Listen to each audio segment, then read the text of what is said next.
Hello दोस्तों, आज की इस कहानी का नाम है तुम्हारी सहपाठी।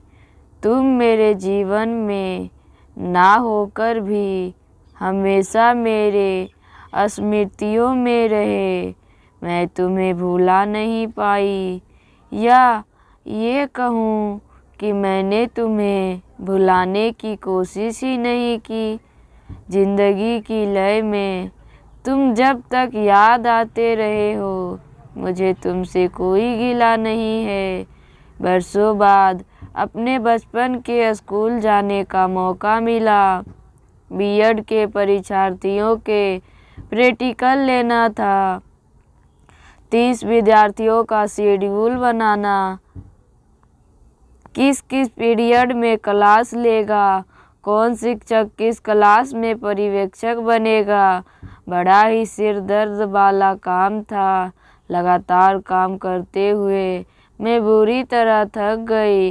स्टाफ रूम में जाकर कुर्सी के पीछे सिरहाने से सिर टिकाकर बैठ गई। एक कप चाय की तलब हुई तो स्टाफ हेल्पर को बोलकर पूर्वत अवस्था में बैठ गई। मन भारी हो गया। एक बचपन का पुराना गलियारा जहाँ जीवन जीने सीखने की शुरुआत थी। मैं खुद को भावुक होने से रोक नहीं पाई थी। जो अनवर याद आ रहा था, जिसके कारण मेरी आंखें बार बार नम हुई जा रही थी। मैं बेमुश्किल से जज्ब किए हुई थी। 40 साल पहले का समय चलचित्र की भांति मेरे सामने आ खड़ा हुआ। पापा का स्थानांतरण इस शहर में हुआ था।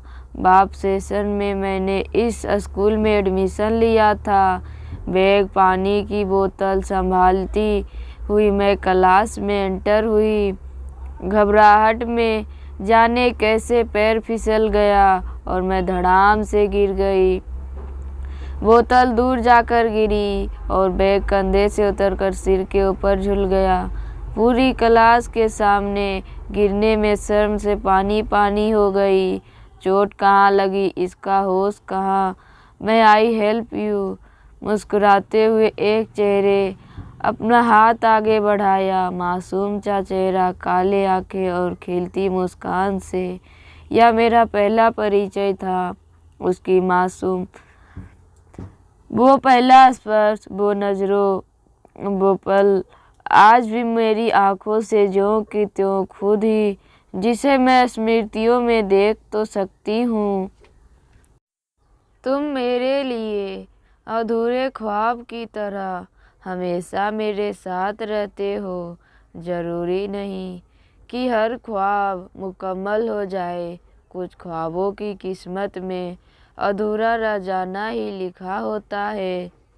कुछ हथेलियों पर विधाता लकीरों का लाज बनाकर भेजता है, मगर उन लकीरों में मनपसंद ख्वाब का ताबीर ना हो तो जीवन रुस्वा हो जाता है।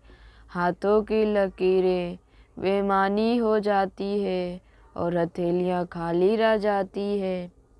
उस दिन के बाद मैं तुम्हारी मुरीद हो गई थी। सहते जोते तुम्हारे ख्याल रहता। 10वीं के बाद मन उसी स्कूल से पास आउट की बावजूद हम दोनों की यदा कदा बातचीत हो जाती थी। आते जाते जब भी नज़रें मिलती, होठों पर मुस्कान आ जाती। मेरा प्रेम तुम्हारी प्रति बढ़ता ही जा रहा था।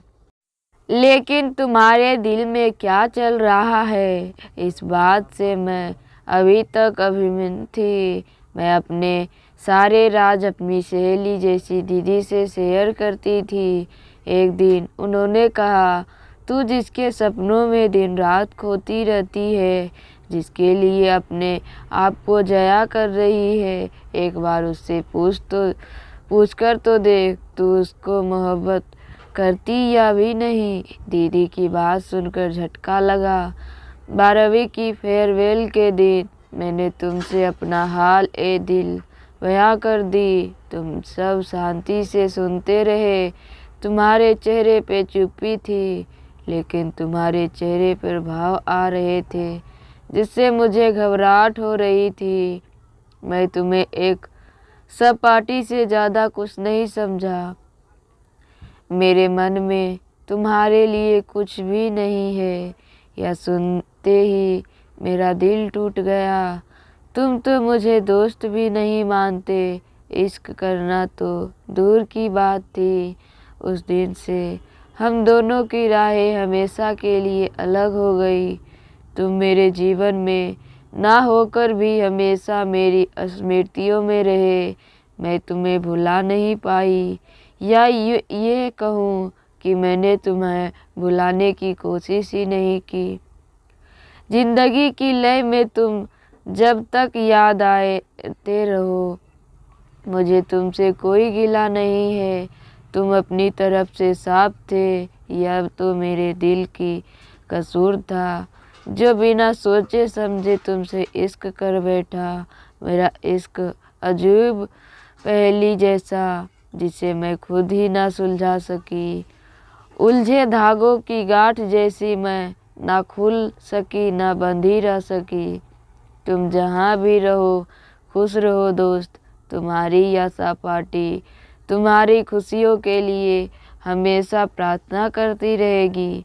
धन्यवाद। अगर मेरी कहानी पसंद आए तो मेरे चैनल को सब्सक्राइब कीजिए और मेरे वीडियो को ज़्यादा से ज़्यादा शेयर कीजिए। धन्यवाद।